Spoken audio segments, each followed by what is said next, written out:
كهربا الى الاتحاد الليبي وبيرسيتاو الى القطري. بيرسيتاو هيلعب جنب احمد عبد القادر، هيكونوا هناك فرقه الاهلي تاني في القطري. الفكره بقى مش في كده، الفكره ان الاهلي لم يتعاقد مع اي حد حتى الان.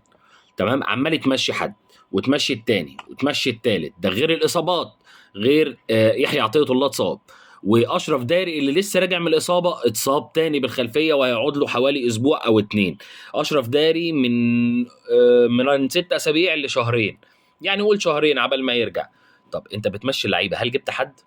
طب انت يعني انت مشيت دلوقتي كهربا مشي رسمي وبيرسي تاو مشي، هتلعب الماتش الجاي بمين؟ هتلعب بمين؟ يعني يا ريت تعرفنا بس كده، هتلعب بمين الماتش الجاي؟ لقاء الاهلي اللي خارج ارضه. طب كنت استنى سيب كهربا، كنت سيب بيرسيتاو لغايه اخر الشهر مثلا، لغايه ما ترجع الناس اللي عندك، لكن انت ما تعاقدتش.